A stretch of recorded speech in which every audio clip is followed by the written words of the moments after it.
People say less is more. At Red Barn, we think less is better. It's what you won't find that sets our natural premium pet food apart. No byproducts, no corn or soy, no fillers. Just the natural ingredients your pets need to live the healthy life they deserve. Look at the label. We want you to. Red Barn Naturals Pet Food. Simply the best. Find it in your local pet specialty store. Try our chicken rolled food as a meal or shred it as a topper.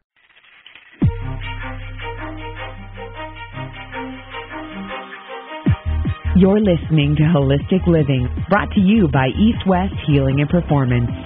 And now, here are your hosts, Josh and Jeannie Rubin.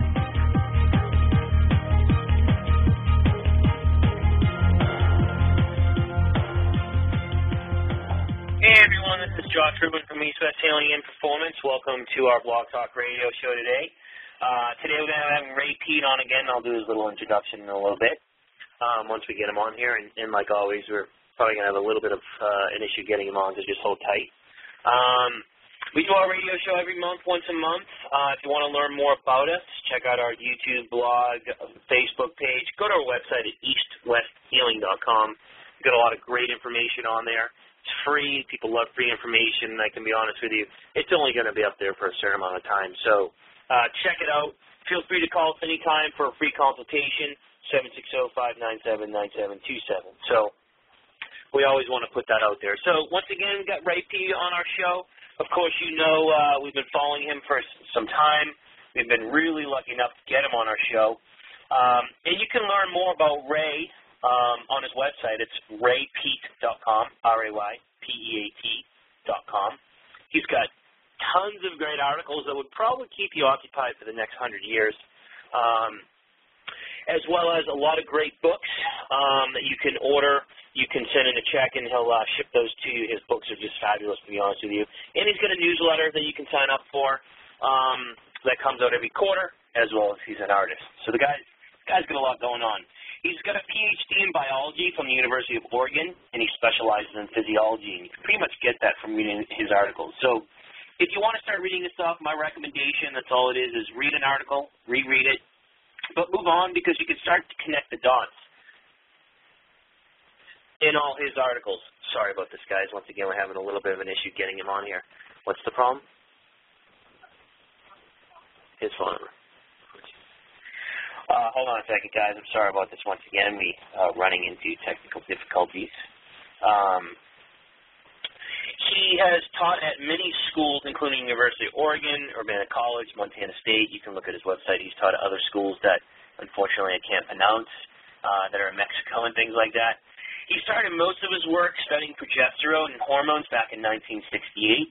He's got a lot of different papers and dissertations on that that he published in 1972. Since then, he's been working on practical and theoretical aspects on his view with hormones and the thyroid and things like that. You know, and the bottom line is the guy is just a genius. He's got a lot of stuff out there. He's got a lot of stuff that, unfortunately, I would say most people will poo-poo and say that it's a bunch of baloney. But I can tell you that from reading his stuff, doing this for the past 12 years, that honestly, his stuff is cutting edge. He's probably 80 years ahead of his time, if not more. So if you really want to be progressive and you're a practitioner, read his stuff. You can work with people like myself and other people that have studied his stuff for years. Or you can call him and email him, maybe do consults with him. I don't know how he works that, but you can definitely ask him some questions today on the radio show. So enough of me rambling, because that's pretty much what I'm doing. Let's get them on the show, and let's get the show started. We're going to be talking about the thyroid today. Probably will not take callers, because if you listen to the show, you can probably come to the conclusion that when I take a caller and the caller's not there, it kind of aggravates me. I find it super efficient, and unfortunately, I find it a little disrespectful for us. So I'm not going to take callers. If there is time permitting at the end, I will. But unfortunately, if you're calling from the 858, I will not take your call. So enough about that. So let's get them on the show. Hey, Ray and Jeannie, are you there? Oh, they're not there. Hold on a second. Yeah, we are. Hey, Josh. Oh. Hey, Jeannie. Hey, Ray, you on? Nope. Yeah, I'm nope. here. Oh, there he is. How's it going, Ray? Good. Good. So I just did your gigantic introduction once again, so people got to know who you are and where you've been, where you've come from, and what you have to offer, because we feel you have a lot to offer, and that's why we want to do the show to, get your stuff out there. So once again, we really appreciate you taking time out to come on our show and really educate people on your science, because that's what it really is on how the body works. So today we're going to be talking about the thyroid, and I know we could talk for probably days on that, but we want to kind of simplify it for the public. So me and Jeannie got a list of, outlined probably 12 questions/topics that we want to go into, and then some questions from our audience. So I guess, do you want to add anything before we start, before we get going on the show? No. Okay, we're ready to rock. In a lot of your articles in your science, you get a lot on the thyroid.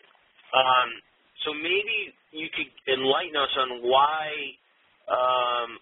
you study the thyroid so much and why you feel the thyroid hormone is so important, or the most important hormone in the body. Okay. Looking at life in general, plants and funguses and amoebas are the organisms that apparently don't need or don't want thyroid. But as soon as you get what we think of as real animal life, that includes corals, cylinderates, echinoderms, mollusks, crustaceans, insects, just about everything that has an organization to it uses thyroid. And the basic function of thyroid is to energize cells and to give them enough energy and efficiency to allow them to differentiate so that they don't just concentrate on eating and growing the way plants and amoebas and fungi and such do. So if you look at some of the old experiments would, in an aquarium with developing frog eggs, as soon as the eggs would hatch into tadpoles, they would either add an anti-thyroid chemical or a little bit of thyroid hormone to the water. And if you added the anti-thyroid chemical, the tadpole would never turn into a frog. It would just get it to be a huge tadpole. But if you added thyroid to the aquarium, the tiny hatchling tadpole would turn into a tiny spider-like frog, just about the size of a fly, showing that the thyroid, which energizes the cells so that they use oxygen and produce a huge amount of energy, this energy allows the cells to realize their function, but when it comes on too early, they neglect to grow. So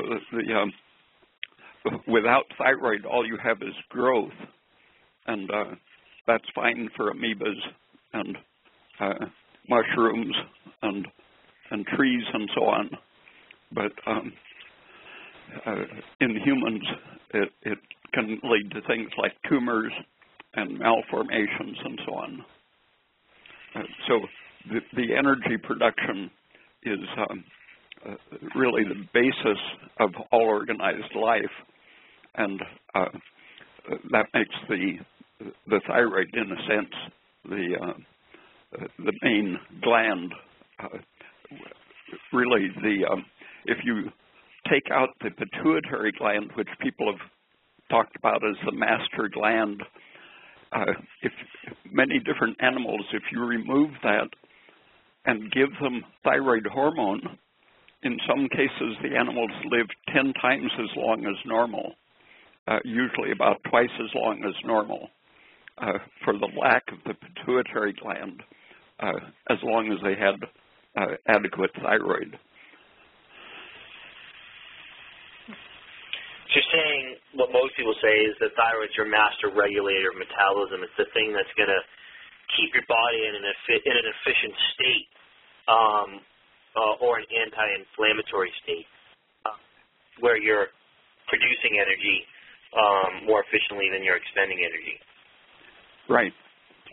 The inflammatory state means that something has gone wrong.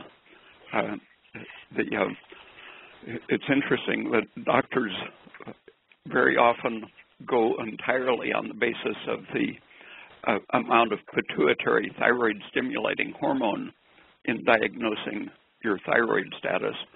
But the thyroid-stimulating hormone creates all sorts of inflammatory processes. And when you have enough actual thyroid hormone to completely shut down your pituitary, you turn off practically all of these toxic inflammatory processes. Right. Yeah, it's interesting because at least from our standpoint, there's so many people that are coming to see us in our clinic, and I would say even from teaching all over that we're seeing all these people that are being diagnosed with hypothyroid. What's your take on all these labs that people are doing? Like, what's the validity of these, and what do you recommend when it comes to measuring thyroid function in itself? In the 1930s, it was standard medical practice to have a little apparatus to allow the person to lie down, usually with an empty stomach, and to breathe oxygen for 2 minutes, and they would measure how much oxygen was used. And people who had the standard symptoms of low thyroid function would often, they would consume only half the normal amount of oxygen in the allotted time. And that usually went with their hands and feet being cold and their core body temperature being below normal and their heart rate being somewhat slower than normal. And as they looked at the more biochemical indicators, they saw that cholesterol was almost invariably high in proportion to the reduced consumption of oxygen and lower body temperature. So the increasing cholesterol was like a mirror image of the decreasing metabolic rate and thyroid function. And if you would give a thyroid supplement to someone with excess cholesterol, it would immediately come down exactly in relation to the increasing oxygen use. Keratin excess was another identifying feature. The doctor would look at a person's palm of the hand, looking at the calluses. A hypothyroid person typically would have cold and pale hands, but usually with orange areas where the skin was thickened in the calluses. That's because vitamin A is used directly in proportion to your metabolic rate, protein turnover, and thyroid function. And if your thyroid is low, you barely use your keratin, hardly convert it to vitamin A. And so the keratin typically would accumulate enough to show up as orange areas where the skin was thick. And in the ovary, it was found that the normal corpus luteum, or yellow body, where progesterone is made, in these women who were hypothyroid, the corpus luteum would be dark red because of accumulated beta-carotene. And that carotene would block the production of progesterone, causing amenorrhea in the typical hypothyroid woman.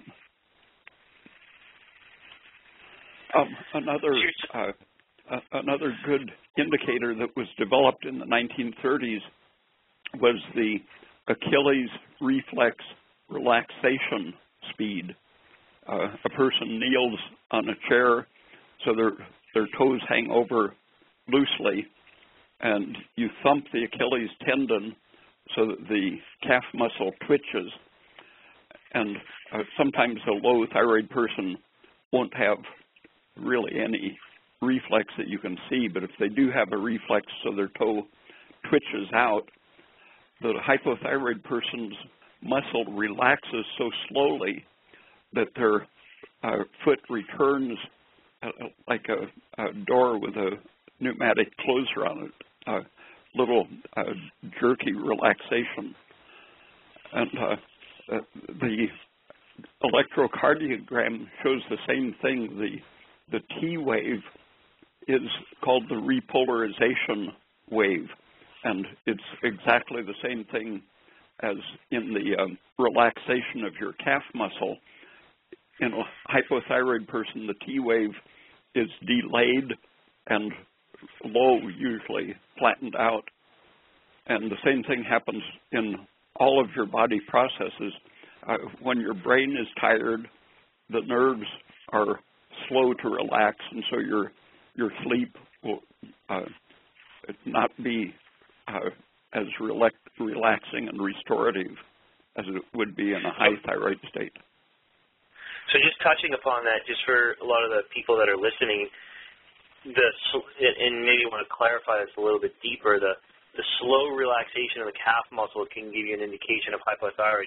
Is it because of low blood sugar? Is it because of increased serotonin or calcium or low, like, what are, if you could explain a little bit, I guess more surfacey so people can understand that. All of those things contribute. The thyroid allows you to take up oxygen efficiently and oxidize it completely. And in proportion to the lack of thyroid, when you stimulate a muscle cell or a nerve cell, it will use its oxygen inefficiently.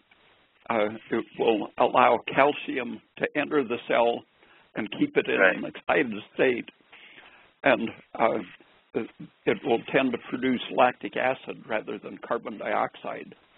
And carbon dioxide produced under the influence of the thyroid is needed to carry the exciting calcium out of the cells and allow the cell to relax. I see. So all of those things you mentioned are involved in the delayed relaxation.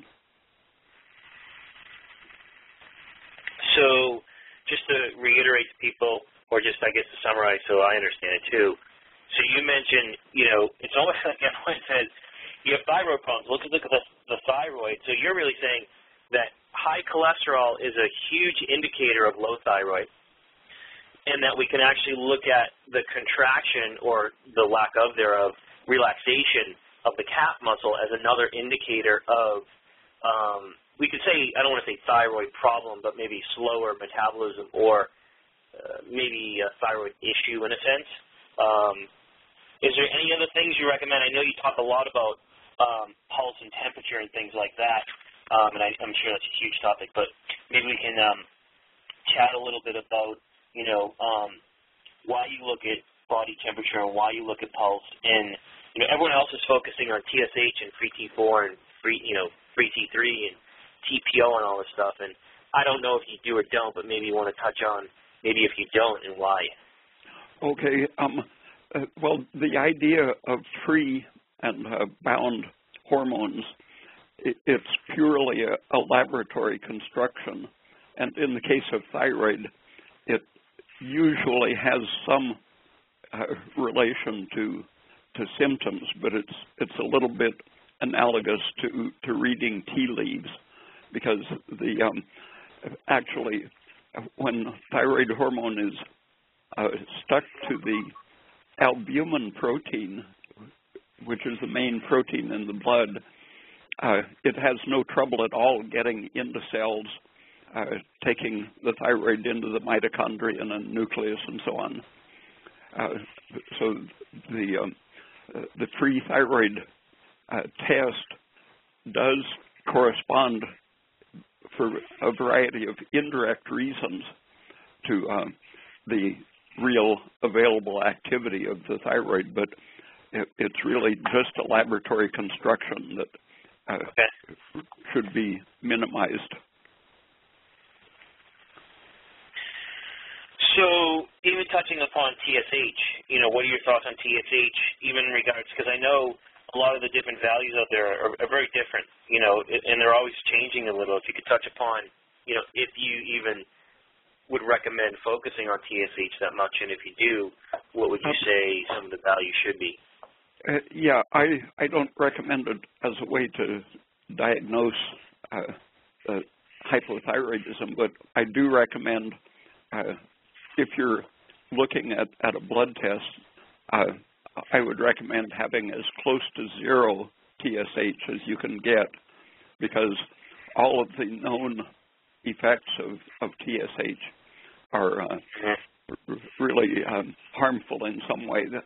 The main reason doctors are giving currently for not wanting to suppress TSH is they think because TSH reduces the turnover indicators of bone, that this idea developed as a way to sell estrogen. Estrogen was never shown to increase bone growth in humans, but it did stop the osteoclast function, so it reduced bone turnover.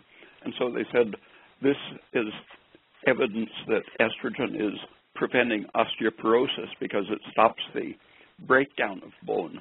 And since TSH also stops the osteoclast and the turnover of bone, doctors said if we suppress it, that'll cause osteoporosis. But in fact, it's the indicators that were used to argue that estrogen was protecting the bones, they named a protein osteoprotedrin, meaning bone-protecting protein. And for several years, they were using that as a way to sell estrogen and other drugs that would increase it. But pretty soon it turned out that osteoprotedrin is closely associated with bone loss, osteoporosis, osteopenia, and calcification of the soft tissues. And it turns out that thyrotropin, TSH, like estrogen, increases osteoprotedrin, increases the movement of calcium into your arteries and heart and out of the bones. So the main argument doctors have for keeping your TSH up to not below 1 is often what they say, but their very evidence is the opposite of what they think it is. So it's interesting because a lot of doctors focus so much on TSH, and you're saying don't focus on TSH as a diagnosis. Yeah, that was developed by the actual biological indicators that were developed in the 1930s. About 40% of the American population showed low metabolic rate associated with symptoms which were cured by giving thyroid enough to bring their metabolic rate up.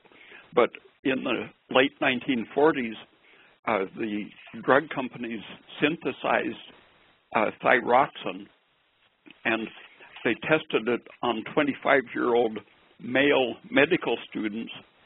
And in these healthy young men, they said it worked just like Armour thyroid. It worked just like the thyroid hormone. And on the basis of that, almost non-existent evidence that it was equivalent to the thyroid hormone function, they began selling it, and they were developing tests to diagnose who needed it, and they didn't have tests to measure very small amounts of the actual hormone, so they measured protein-bound iodine. And it seemed that 95% of the population had enough protein-bound iodine. And that idea that came to be accepted as the normal in the 1960s and 70s, the immunoassays were developed that could actually measure the amount of thyroxine in the blood, and it turned out that protein-bound iodine didn't have anything to do with thyroid function. But doctors had learned that the 95% of the population were not hypothyroid, so when they learned to measure thyroid-stimulating hormone, they applied the measurements to this meaningless doctrine that only 5% of the population were hypothyroid. So it's a good test, but the context and history have made it irrelevant to actual diagnosis. Now, what about, and I think from reading your stuff, my gist, and I could be wrong, and you could have just said it, I'm just hearing it differently, there's just too many factors like adrenaline, cortisol, prolactin, estrogen, all these things that can actually, that are down-regulating the thyroid, that are showing you, quote-unquote, you're hypothyroid. It's not really the thyroid that's the problem. It's all these other things based on the stress response or toxins or blood sugar that are creating the lab result. Is that correct? Yeah. About 10 years ago, I started hearing people telling me that their doctors had diagnosed them as being both hyperthyroid and hypothyroid at the very same moment.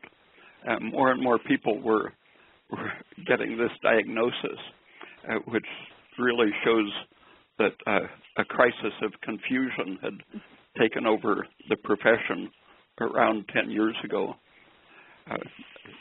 that people, on the basis of their blood tests, could be both hyper and hypo at the same time. And this misleading indicator diagnosis led them to diagnose many people who were suffering hypothyroidism as hyperthyroid without measuring their oxygen consumption, their body temperature, or looking at most of their symptoms, or how many calories they were burning in a day.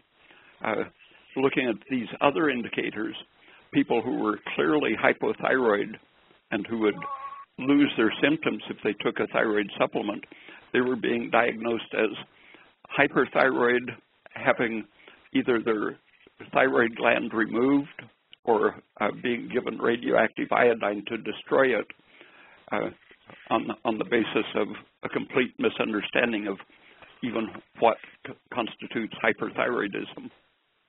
Right. So I guess based on your approach, the other test, like I kind of mentioned, is really looking at body temperature. So maybe if you could, because I think for a lot of people, this is probably I find it's you don't have to pay a lot of money for it. It's an easy test for the practitioner to get a baseline of your client, but it's great for the client or just the average Joe that's listening to really start to becoming aware of what's going on. So maybe tell us, like, what does a low body temperature mean, or low pulse or high pulse, and why do you use these as indicators of a baseline of our metabolism? Broda Barnes, when he was working as a physician in the 30s, he was a PhD researcher who identified much of the physiology of hypothyroidism, but then he became a medical doctor, and he practiced most of his life in Colorado, where the weather is very cool even in the summer. And for his patients, the temperature was a very adequate way of diagnosing, and he describes the temperature, waking temperature, he thought should be maybe around 97.8, and then after breakfast it should rise to, during the day, somewhere around 98.6. And in Eugene, in hot summer weather, I saw the same people who in the winter would have very low oral temperature. I saw that in the hot, humid summer weather, these hypothyroid people were maintaining a normal core temperature, and sometimes their hands would be cold even in hot weather. But I saw that a low metabolizing person, given some environmental support, can manage to keep their temperature pretty close to normal. And so I saw that their pulse rate, even when their temperature might be 98.5 during the daytime, often they would have a pulse rate of 45 or 55 or 65, somewhere below optimal. And that started me thinking about the factors that regulate body temperature. And I saw some people who had extreme hypothyroidism who would oscillate between extreme depression and extreme mania. And when they were going into depression, their temperature would be consistently low. But once they switched over to the manic phase, they would wake up with a pulse rate of maybe 75 or 80 and a temperature right where Broda Barnes wanted it. And so besides just the average pulse rate and temperature, I saw that after those people would eat a big breakfast, their temperature would fall. By 11 o'clock, they would show up a hypothyroid temperature. And during the night, everyone tends to have more of the stress hormones, alternating surges of adrenaline and cortisol, for example. And the people who went past the exhaustion phase of hypothyroidism and reached the manic phase kept extremely high levels of both cortisol and adrenaline, and usually other transmitters like serotonin. And since food reduces stress somewhat, getting your blood sugar up, and daylight also reduces stress, if you see their temperature and pulse rate fall after a good meal, that is another thing that reveals behind those indicators, it can reveal a low metabolic rate that was just being held up by emergency stimulation from adrenaline and cortisol. So, just to summarize once again for everyone, I'm assuming what you're saying is if we don't eat the right foods, if we're not eating foods that provides our body with the right amount of like protein, sugar, carbs, and fat, or for any reason, if our body goes into that sympathetic stress state, we need to provide our body with more oxygen and glucose. So if we don't get that from our foods or we're not down-regulating inflammation, you'll see these specific hormones inhibit how the thyroid works. You're going to get a lower body temperature. So even though you think you're eating healthy foods, if your body temperature does go down, it could be the ratios, but it could actually be the quality of the foods inhibiting how your metabolism should work. Same thing with the pulse. And then you're saying, I want to clarify because a lot of people think the opposite, that if someone has a low pulse, our society believes that actually means they're healthy. And I always use the example of like Lance Armstrong. Everyone says, well, his resting heart rate is whatever it is, like 40.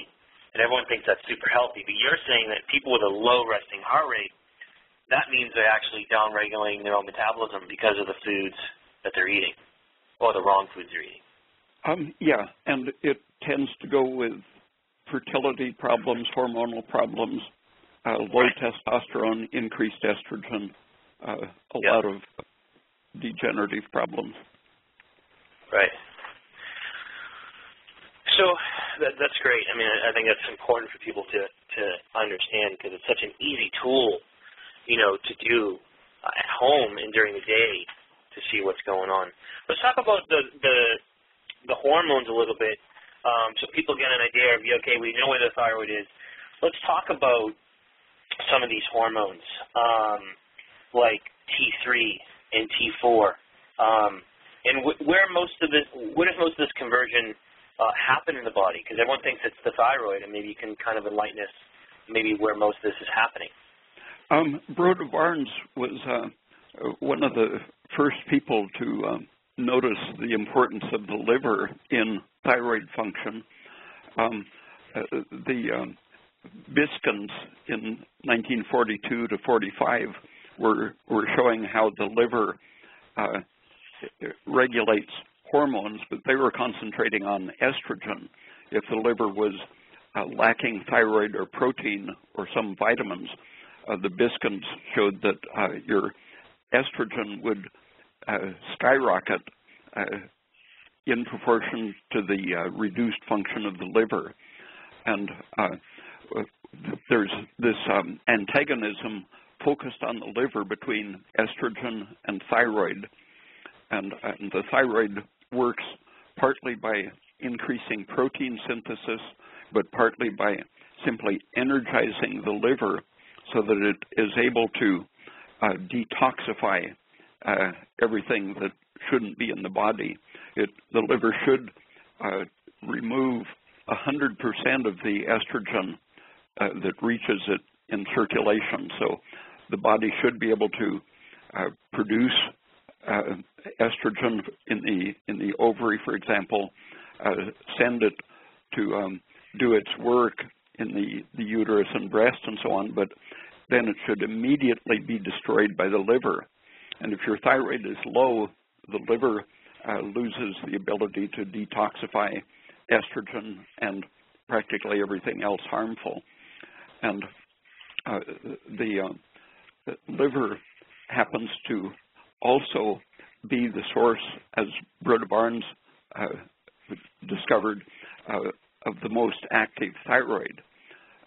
He said it's about 2/3 of the thyroid used by the body is produced in the liver.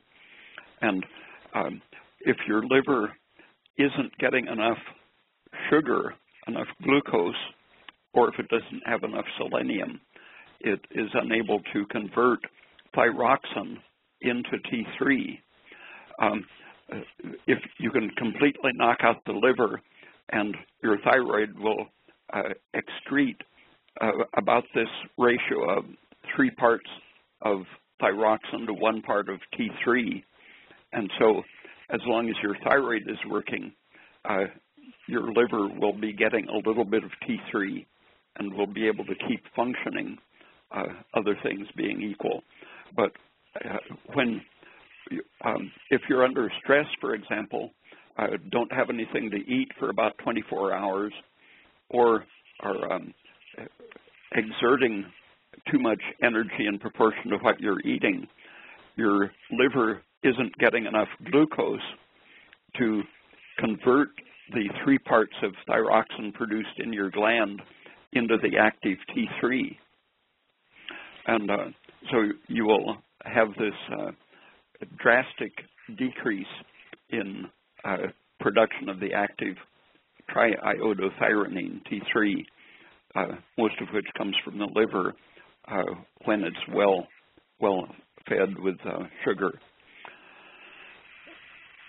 So, go ahead, I'm sorry. If the doctor prescribes only T4, it'll work fine in anyone who doesn't need it, such as 25-year-old healthy men. But women, because of their higher estrogen level, have many times the incidence of thyroid problems and liver problems that men do. And it's because of the centrality of the liver to the activation of thyroid hormone, and the liver's essentiality for eliminating estrogen, that a little problem with either thyroid or estrogen means that your liver will allow estrogen to increase in the body as it decreases its production of active thyroid hormone, and that in turn slows the liver even more, so it has a vicious circle. Whew. Did everyone get all that? Good stuff. So what you're saying is we need selenium to convert T4 to T3. I'm just kind of summarizing it for myself and for the listeners so everyone can kind of follow along here. And selenium, I think we need to ask the question, which we'll get to, is where do we get that from besides, what foods? We need glucose to make the conversion, and we should talk about that because I think that's huge in our society. When it comes to foods, we should say the right vegetables and things like that. Most people are staying away from the right types of sugars, which could be creating this, and that's probably going to be a whole show in itself. But at the same time, from maybe exogenous sources or the body's inability to detox it, blood sugar issues, excess stress, but the estrogen itself will block the T4 to T3 conversion as well. But also, I don't want to use the word clog up, but back up the liver. And it'll just keep backing up the liver, which can create the hypothyroid-like symptoms. And once that happens, the estrogen can reach the point at which it starts inhibiting the thyroid gland itself. The thyroid gland, to produce the proper ratio of 3 parts T4 to 1 part of T3, right. It does that by breaking down the thyroglobulin, a colloidal kind of glob of protein inside the follicles of the gland. This has to be digested as needed, breaking each protein molecule down and releasing these free thyroxine and T3 hormones.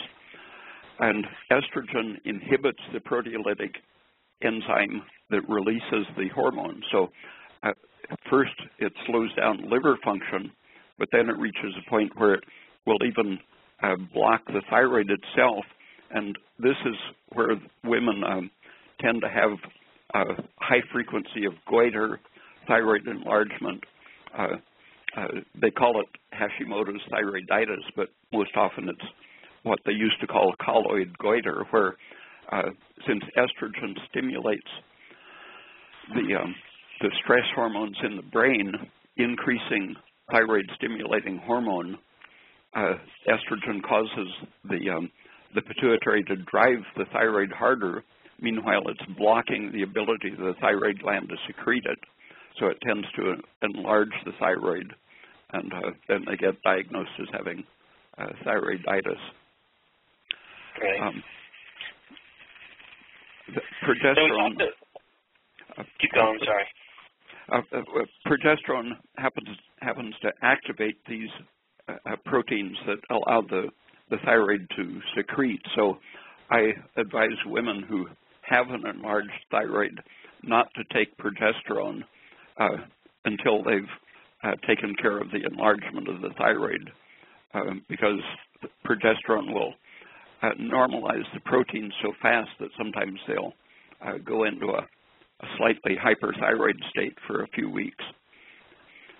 And, now, correct me if I'm wrong, that you actually talk about in your book, because everyone talks about hypothyroidism, we're kind of skipping a beat here, but you talk about hyperthyroidism, and I know you're against unsaturated fats and things like that, but when people are hyperthyroid, it's probably the only time, and correct me if I'm wrong, you recommend people, having small amounts of cauliflower juice or cabbage juice to actually use the estrogen and the excess cortisol to downregulate the thyroid. Is that true?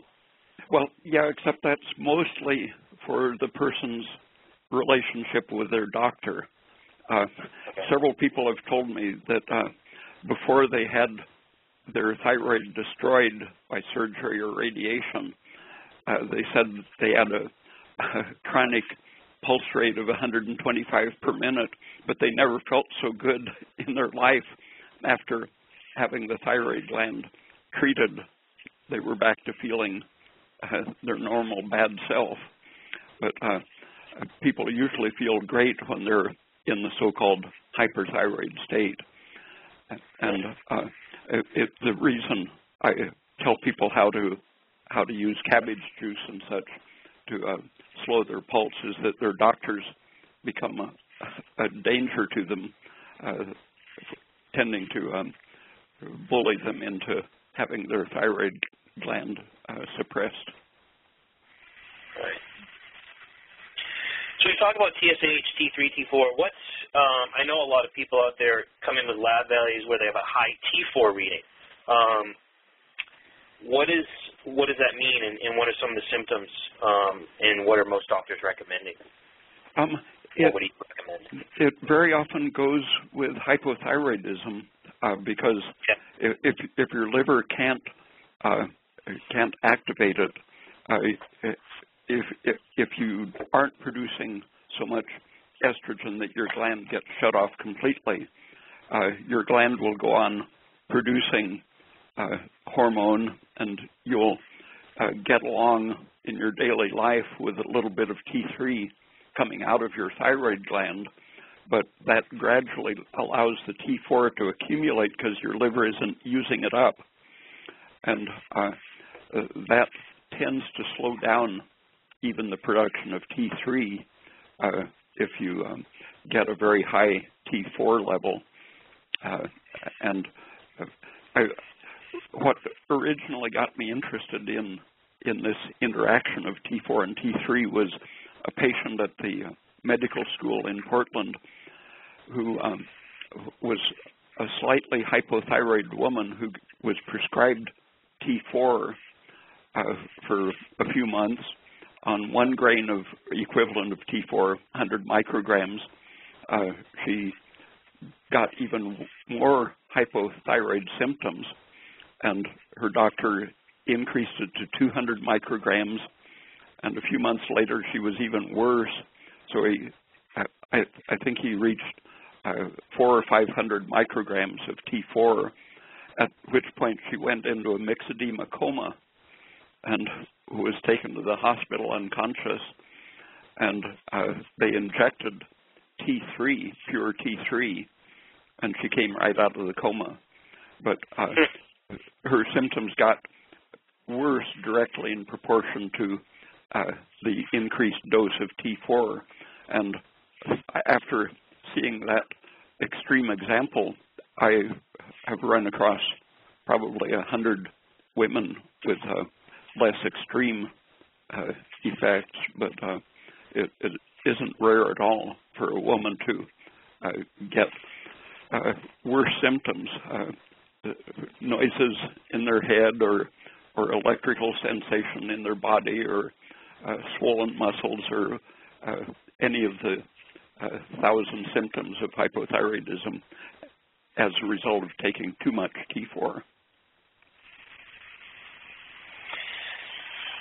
Great stuff here.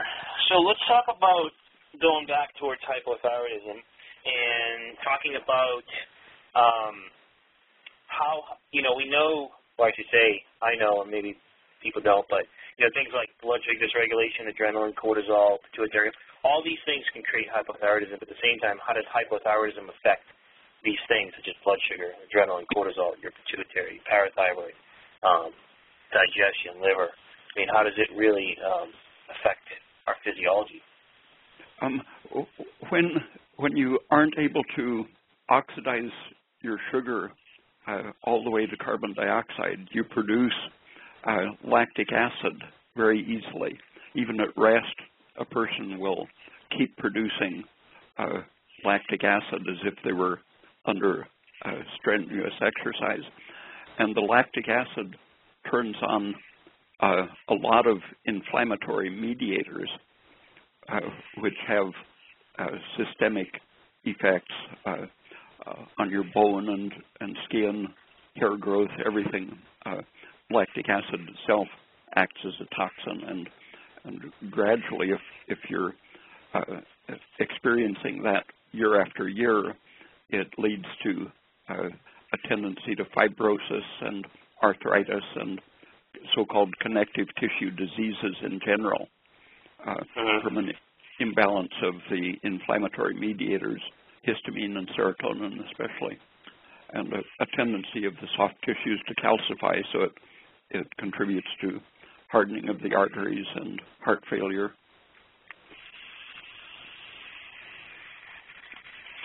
So I don't want to say that it's kind of like an end-all be-all, but, you know, from meeting yourself and then, you know, chatting with you, it's almost like if we can get people to regulate their, you know, blood sugar, eat the right foods, or, you know, regulate their thyroid, it's almost like you can affect so many systems in the body, which can actually help with joint pain, digestive problems, lack of energy, menstrual problems, edema. I mean, the list just keeps going on and on and on. Is that true? I mean, it's almost like we're focusing on one system, but, you know, it's like killing two birds with one stone type of thing. We're focusing on this one system, but we're getting so many other benefits.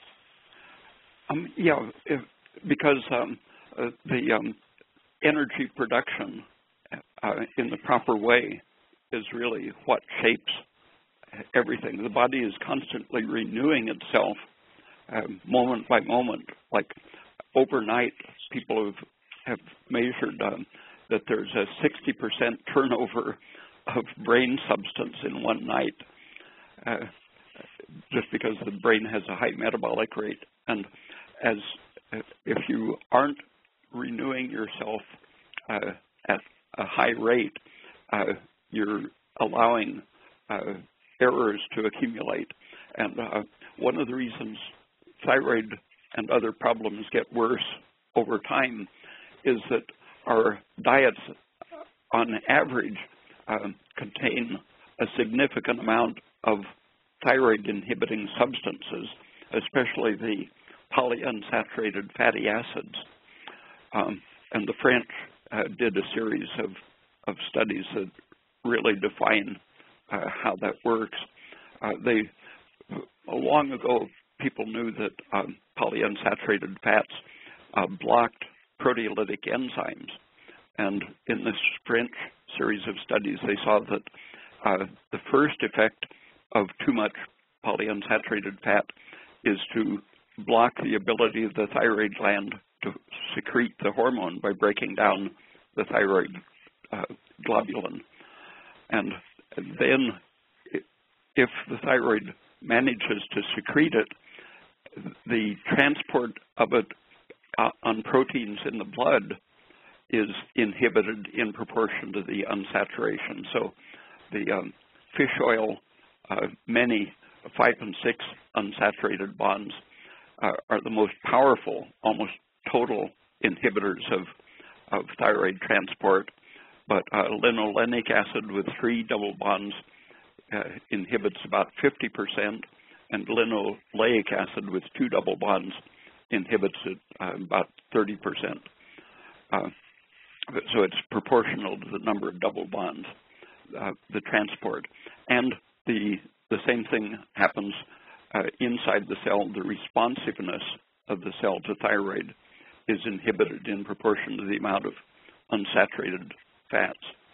And carotene, even though it's not a fatty acid, is highly unsaturated, and it has that same effect, interfering with thyroid function just because of this series of unsaturations. The accumulated unsaturated fats in the body turn on other anti-thyroid processes, so it isn't all immediate and direct, but they make you more susceptible to turning on prostaglandins, which promote inflammation and increase the tendency to produce lactic acid. And they interfere, apart from the thyroid, they interfere with the mitochondrial oxidative energy production. So the after you're 30 or 40 or so, almost everyone has accumulated enough of the PUFA to cause a whole range of metabolic problems. Right. So while we're kind of on the topic of, I don't want to go too much into PUFAs, but let's go and chat about just estrogen levels and how we talked about how they block hypothyroidism, but how hypothyroidism can raise those. And I think it's a huge concern because most, I shouldn't say most, but a lot of women are being prescribed these medications. Number one, most people are having issues with detoxifying their body of these estrogens. Number two, and having this unopposed estrogen in the body can lead to specific, dysfunctions or diseases like clotting and edema, and fibrosis, and cysts, and all these things. Go ahead. There are very close interactions between the increased estrogen and you mentioned clotting. Estrogen increases serotonin dominance. Yeah. And serotonin and estrogen both promote and are promoted by the polyunsaturated fats and the low thyroid condition. So it forms a sort of a polar cluster with the energizing thyroid and the good nutrients, sugar, minerals, protein, and so on, maintaining and energizing the structure. The emergency stress things, the prostaglandins, serotonin, histamine, cortisol, and estrogen are all on the short-term defensive side, but when they become dominant, they deform the proper regulatory systems. Alrighty. Keep going. Sorry. There's a special problem with the basis for diagnosing estrogen deficiency because in the absence of anti-estrogen substances such as progesterone, the estrogen in the blood can go to a very low level because the estrogen is staying inside cells. And progesterone knocks it out of cells, inactivates it, but causes it to appear in the bloodstream on its way out the kidneys. So in the absence of progesterone, doctors will measure a low level of serum estrogen and prescribe it, even though they're under that situation. It's very likely that their tissues, breast and uterus in particular, are actually overloaded with a chronic supply of estrogen.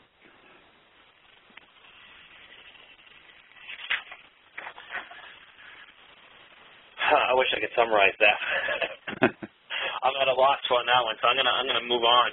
I highly recommend everyone re-listening to these shows over and over again because it's just, it's an hour plus of information that you could literally sit down and probably take 50 pages of notes on.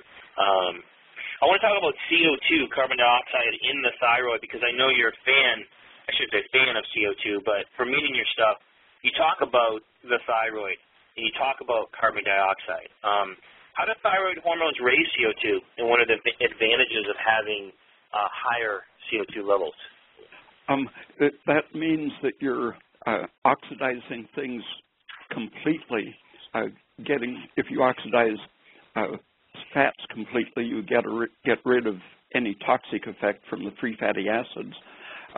But you also stop producing lactic acid and stop that whole route of inflammatory, harmful processes of free fatty acids and lactic acid. But the carbon dioxide itself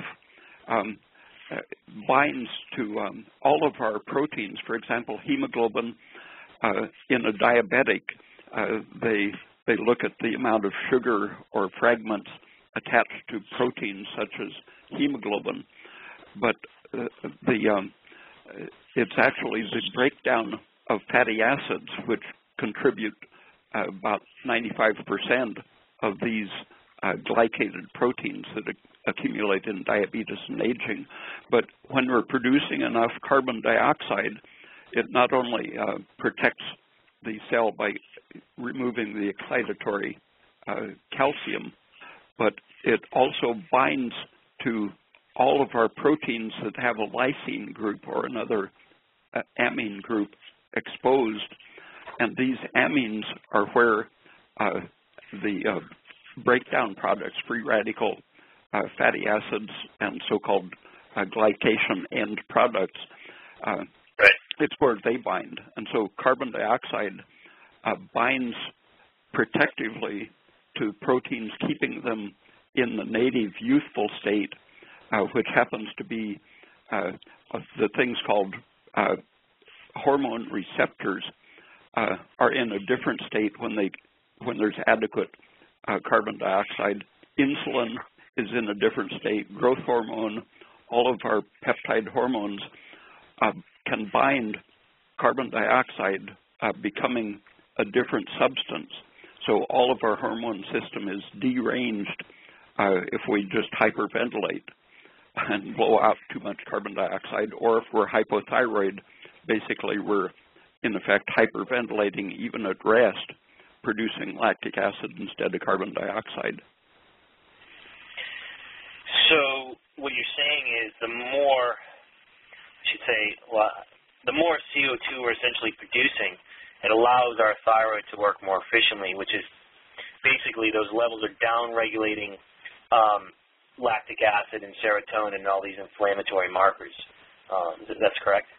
Yeah, the CO2 is in itself anti-inflammatory. A lot of hospitals are now recognizing that they were killing patients by giving them pure oxygen or even hyperventilating them, and they can prevent most of the hospital-induced lung failure and a lot of brain damage by giving them carbon dioxide, or you just hypoventilating them so they accumulate their own carbon dioxide to a protective anti-inflammatory degree. Right.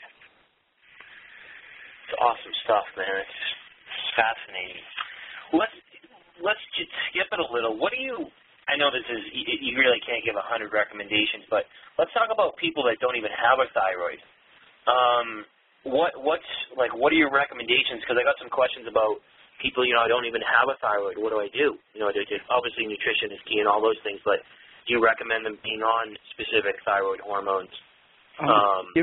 If you lived in a non-industrial culture, they would not have to remove the thyroid when they sell a chicken or a fish, and they would throw the beef and pork thyroid glands into a sausage mixture, and so you would get dietary thyroid if you were eating the way people did even in America until 1940, when the FDA came in, Agriculture Department banned the sale of thyroid in food. But looking at the natural diet, everyone would be getting the equivalent of half a grain of glandular thyroid extract just as part of their ordinary animal food diet. Shrimps, oysters, crabs, everything like that doesn't have a vertebrate type of thyroid gland.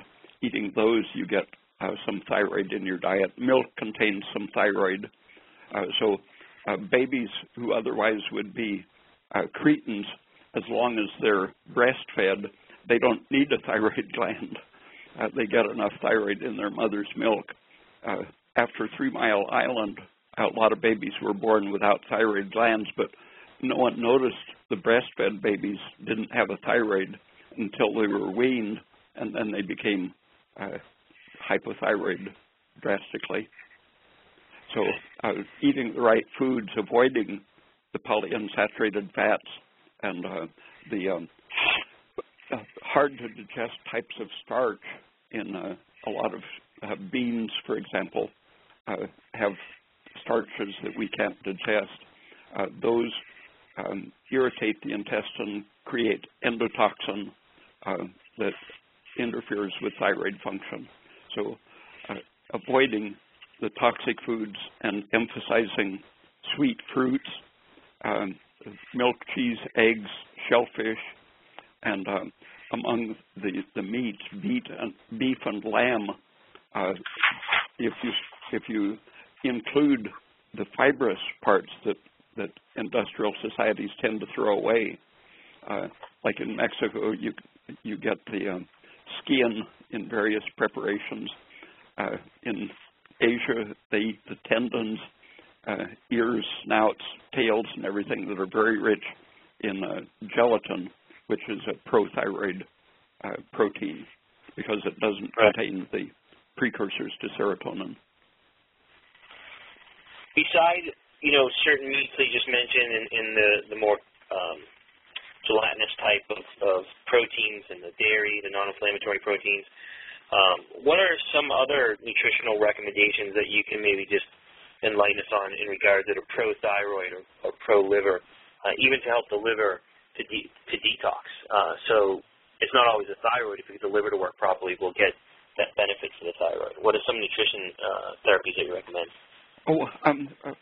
Years ago, I read that women had a drastic hormone change when they were taking antibiotics, and I realized that was probably because of the hormonal effect of intestinal toxins. And so I had some women measure their blood estrogen, progesterone, and cortisol, and then eat a carrot a day for a few days and remeasure it.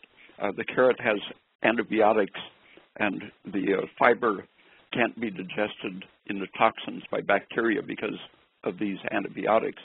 And after just a few days of a daily carrot, their hormones were back in a very favorable state, reducing estrogen and cortisol, increasing progesterone and thyroid. So you're saying that carrots, most people are going, this is kind of silly, but you're saying that a carrot, because of what the carrot is made up of, actually helps the GI system in the liver to absorb toxins and to actually detoxify them. So you're saying people that maybe have thyroid issues or liver detox issues, that using carrots as a therapeutic tool will benefit them? A raw carrot, not a cooked carrot, because the carotene is an anti-thyroid factor, but you can even rinse off some of the carotene after you grate it or shred it. But a lot of hypothyroid people control their symptoms for years just by having a daily raw carrot, because of that cleansing effect on the intestine and liver. What other foods are going to enhance that T4 to T3 conversion? I love, which, we're hoping for to do a whole show on sugar, because it's a huge topic. But you talk about glucose, you talk about selenium. What are some other foods that people should be eating to actually help bring the thyroid to an efficient level, but also help with that conversion, that T4 T3 conversion? The very sweet, low-fiber foods, filtered orange juice, well-strained orange juice from sweet oranges is the safest that I know of. And there are several tropical fruits, probably 100 tropical fruits that are very safe and helpful. And one very odd food, if you have a centrifugal juicer, you can juice a raw potato and then cook the juice like you would scramble an egg, and you get rid of the starch, but you have a very safe, high-quality protein and mineral formulation. Wow. But in practice, good orange juice and a few other tropical fruits are very good for your liver and thyroid balance.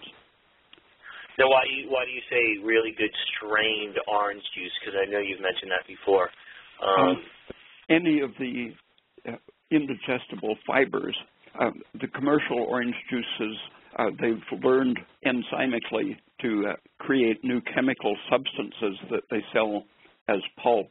It's a type of fiber that can't be digested and can't be removed from the juice once they've chemically altered it.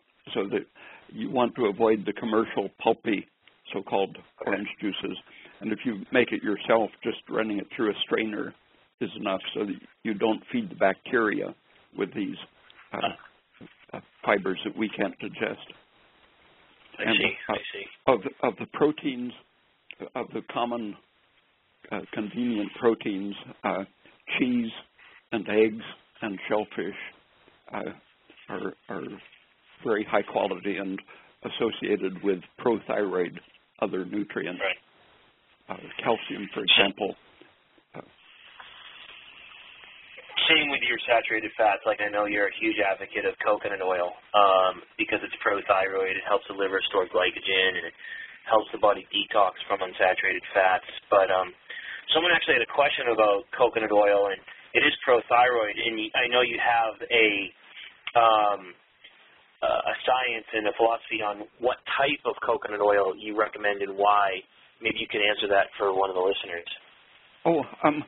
Well, I've had many very delicious, crude, simple, homemade coconut oils that are great for ice cream and puddings and such, but a lot of people are allergic to those aromatic, tasty things, and so just for safety, it's good to have it completely filtered so that there's no free fatty acid breakdown product and none of the solid particulate coconut matter or even the aromatic stuff, because just for safety to avoid allergies. Okay. But any of the purely saturated fats are anti-inflammatory, and right.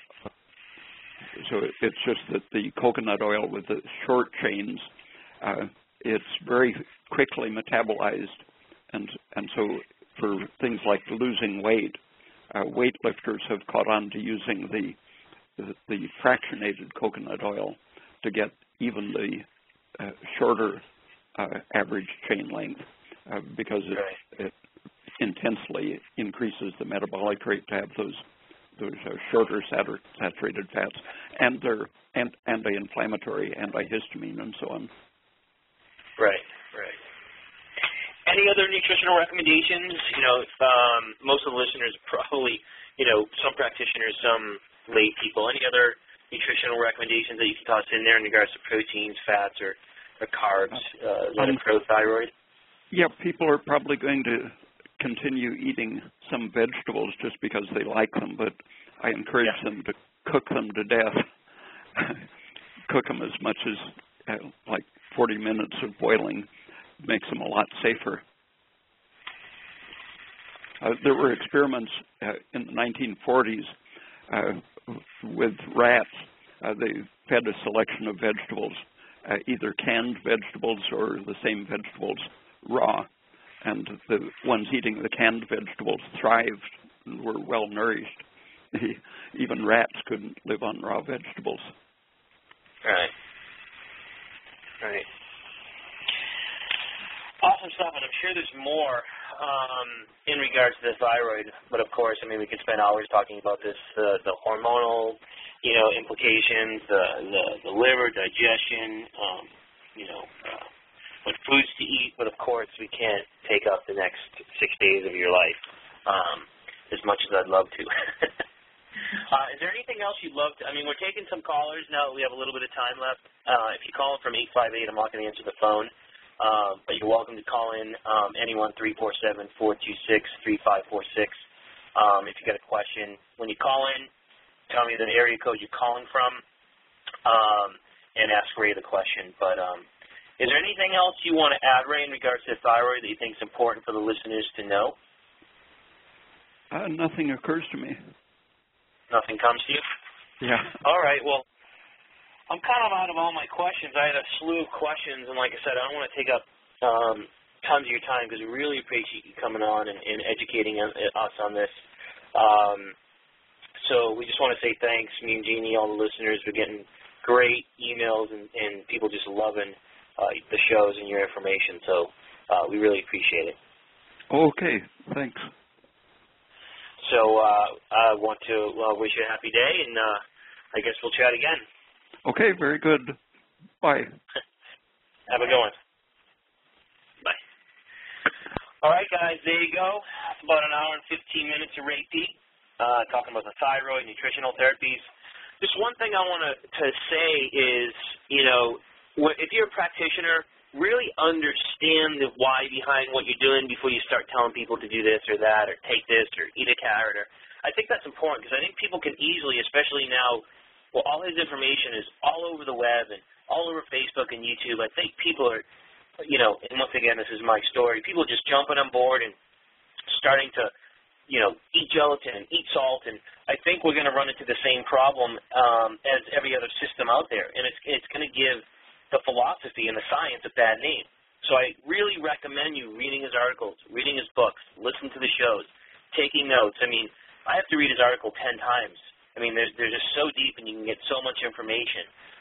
So I highly recommend it. And at the same time, don't just think you can eat a carrot and you're going to help your thyroid. And, there's so much more to his philosophy than just eating a carrot or eating gelatin. So really understand that. So if you're the layperson and you're listening to the show and you just start eating a carrot and you're like, well, this isn't helping my thyroid, just realize there's many pieces to the healing puzzle and there's many facets to this program. And we had them for an hour and 15 minutes. So just realize there's a lot more to it than that. And if you got questions, give us a call. Like I said, give us a call and set up a consult with us and we can kind of hopefully educate you and let you know how we work. We do have a caller, but unfortunately he's gone. I'll maybe take the caller. Let's see what we got going on here. Hello, 630. You're on the air, but Ray's gone, unfortunately. Did you have a question? Hello? No. That's why I don't take callers. Anyway, guys, I really appreciate everyone tuning in. Share the show. I'll be emailing Ray to set up the April show. Not sure what we're going to be talking about next, but really appreciate everyone's support.